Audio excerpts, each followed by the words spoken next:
Halo semua teman-teman dan puan, salam sejahtera Malaysia. Selamat datang ke channel Fels Lifestyle.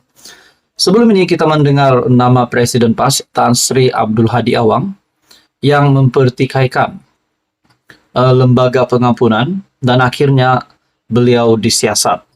Akhirnya terkini pula berkaitan dengan keputusan siasatan ataupun satu lagi kejutan di mana polis mencadangkan Hadi dituduh bawa akta hasutan. Wow, ini satu lagi keputusan buruk ataupun satu lagi keputusan yang pasti mengejutkan PAS dan Perikatan Nasional. Satu artikel dari Malaysia Kini, polis cadangkan Hadi dituduh bawa akta hasutan. Polis akan mencadangkan Jabatan Peguam Negara (AGC) menuduh Presiden PAS Abdul Hadi Awang bawa akta hasutan dan akta komunikasi dan multimedia susulan ucapannya yang didakwa mempertikai kuasa lembaga pengampunan. Sama ada akan tuduh atau tidak dituduh itu bergantung pada penilaian AGC nanti, kata Timbalan Ketua Polis Negara Ayub Han. Kenyataan itu dibuat beberapa jam selepas unit siasatan jenayah terkelas Bukit Aman mengambil keterangan Hadi di Ibu Pejabat PAS di Kuala Lumpur pagi tadi. Hadi disiasat bahwa berhubung ucapannya di Johor pada 26 Ogos. Dia berkata, pengampunan kepada pesalah yang diamalkan di negara ini tidak sesuai dengan ajaran Islam. Katanya, anggota keluarga mangsa jenayah yang berhak memberikan pengampunan, bukan lembaga pengampunan. Kes itu sebahagian daripada kes agama, raja dan kaum ataupun 3R. Dalam sidang media, Ayub berkata, mencadangkan pertuduhan dibuat di bawah Seksyen 4 Akta Hasutan dan Seksyen 233 Akta Komunikasi dan Multimedia. Katanya, kertas siasatan dijangka dimajukan dalam minggu ini. Jadi keputusan terkini dari Timbalan Ketua Polis Negara Ayub Han sudah pasti mengejutkan Presiden PAS, mengejutkan seluruh Perikatan Nasional dan terutamanya Hadi Awang.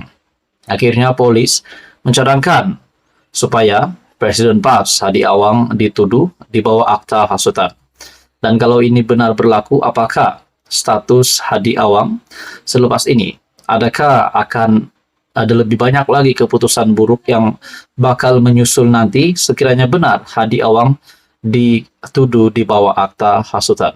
Tuan-tuan dan puan, sekian saja, teruskan bersama di dalam channel ini. Untuk info yang seterusnya, mohon bantu channel ini dengan menekan butang like, share, dan juga subscribe. Tuan-tuan dan puan yang amat dihormati sekalian, selamat datang ke channel Fels Lifestyle.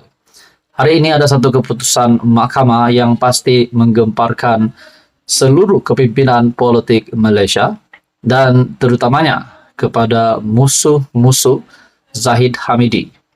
Dalam satu ulasan dari Syahbudin.com, selepas Zahid Hamidi bebas, mampukah PH menang 2 pilihan raya kecil Johor dan mampukah Anwar bertahan lagi di pilihan raya umum yang ke-16 nanti?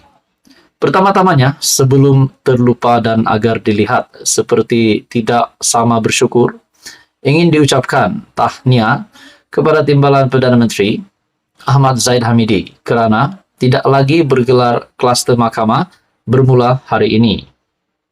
Ia berikutan beliau telah dibebas tanpa dilepaskan oleh Mahkamah Tinggi atas kesemua 47 pertuduhan rasuah, pecah amanah dan pengubahan wang haram berkaitan dana Yayasan Akal Budi yang sedang dihadapinya.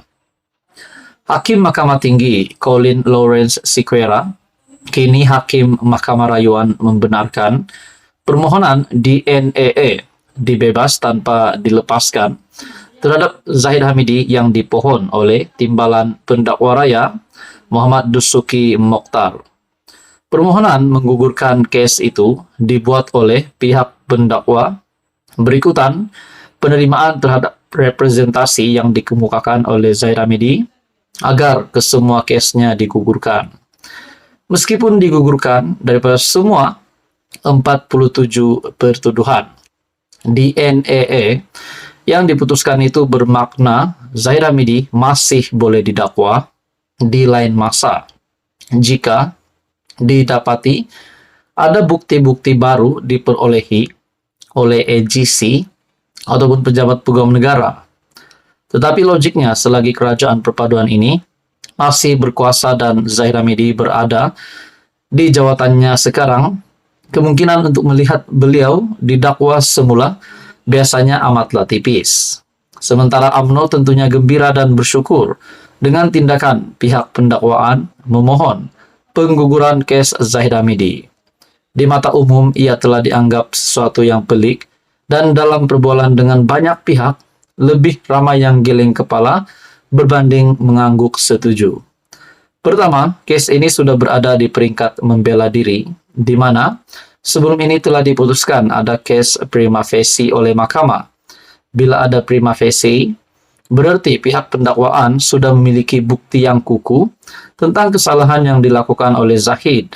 Maka, tentulah jadi pelik bila pihak pendakwa setuju pula kes digugurkan dan menerima representasi yang dikemukakan oleh pihak pembela. Kedua, keputusan pihak pendakwa ini berlaku hanya 4 hari setelah Ahmad Teriruddin Muhammad Saleh dilantik sebagai Peguam Negara yang baru menggantikan Muhammad Idrus Harun. Sebelum itu, sekira-kira sebulan lalu, Ketua Pendakwa Raya, Raja Rosela Rajatoran, secara tiba-tiba digugurkan daripada mengetuai pendakwaan terhadap kes Zahid Hamidi. Kemudian dilaporkan, pengguguran itu dibuat karena Raja Rosela secara tiba-tiba memohon untuk bersara awal. Setelah dua kali tiba-tiba, hari ini tiba-tiba pula Zahid mendakwa. Tiba-tiba pula pihak pendakwa memohon kepada mahkamah agar Zahid Hamidi dibebas tanpa dilepaskan daripada semua kes yang dihadapinya. Pun begitu oleh kerana pengguguran kes Zahid ini berlaku hanya kira-kira 5 hari lagi sebelum pengundian PRK Pulai dan Simpang Jeram pada 9 September, kesannya terhadap pilihan raya itu sedang menjadi bolan di merata ceruk percakapan politik. Ada yang mengatakan keputusan ini seperti memberi peluru percuma kepada PN untuk mereka meningkatkan lagi serangan serta hentaman kepada PHBN, Kerajaan Perpaduan serta Anwar Ibrahim. Tidak kurang yang meramalkan, ini sekaligus akan menyebabkan calon PH lebih sukar untuk memperolehi kemenangan. Nah, saudara-saudara, tuan-tuan dan puan, menurut Anda, apa pula komen Anda setelah Zahid Hamidi dibebaskan tanpa dilepaskan oleh mahkamah? Bagi saya ini satu dari keputusan yang pasti mengejutkan ramai. Sekian saja, teruskan bersama di dalam channel ini untuk info yang seterusnya. Halo semua, Ketua Polis Negara dalam satu kenyataan, bagi saya ini pasti mengejutkan Mahyadin ataupun Muhyiddin Yassin sebagai pengerusi Perikatan Nasional. Setelah Ketua Polis Negara membuat kenyataan, Muhyiddin kini disiasat Bukit Aman kerana fatwa politik. Kenyataan dari Ketua Polis Negara sendiri. Bukit Aman sedang menjalankan siasatan terhadap kenyataan Tan Sri Muhyiddin Yassin yang didakwa mengeluarkan fatwa haram mengundi calon Pakatan Harapan dalam satu ceramah di Johor.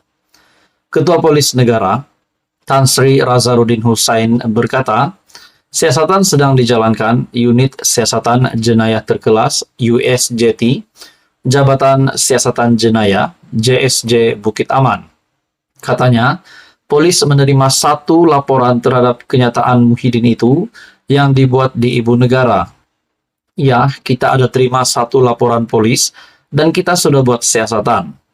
Kita akan panggil beliau, yaitu Muhyiddin, dalam masa terdekat, katanya kepada BH hari ini. Razaruddin berkata, siasatan terhadap Muhyiddin dijalankan mengikut Section 505 dalam kurungan B Kanun Keseksaan, yaitu mengeluarkan kenyataan yang menyebabkan ketakutan dan kegentaran awam.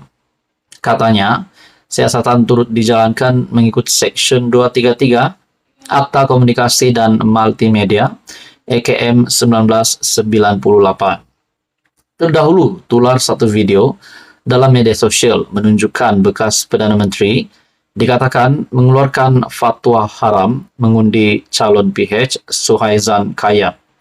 Muhyiddin didakwa berkata demikian ketika berucap dalam kempen ceramah PRK Pulai di Nusa Bestari, Johor Bahru. Muhyiddin berkata, ia sebagai menunjukkan bantahan dan kemarahan pengundi di Parlimen Pulai, berikutan kerajaan perpaduan tidak membantu rakyat dalam kesusahan. Jangan bagi satu undi pun pada pihak Suhaizan Kayat, calon PH di Parlimen Pulai. Bekas Speaker Dun Johor, jangan bagi satu undi pun. Saya bagi hukum haram. Ada yang esok mencabar saya ini, ikut fatwa mana. Namun tak boleh undi kerana situasi yang sudah berlaku sekarang. Sudah 9 bulan berlalu, ujian bagi rakyat, macam soal kenaikan harga barang katanya. Susulan itu pengurus CBN Datuk Seri Ahmad Zaid Hamidi menyelar kenyataan yang dibuat Muhyiddin dan menyifatkan fatwa politik dikeluarkan bekas PM itu semata-mata untuk kepentingan politik. Ada seorang yang bukan ulama telah mula keluarkan fatwa politik. Kononnya, undi Suhaizan Kayat haram. Jadi saudara-saudara, bagi saya ini satu lagi keputusan mengejutkan dari KPN kepada Tan Sri Muhyiddin Yassin sebagai pengurus Perikatan Nasional dan pasti menggemparkan seluruh Perikatan Nasional.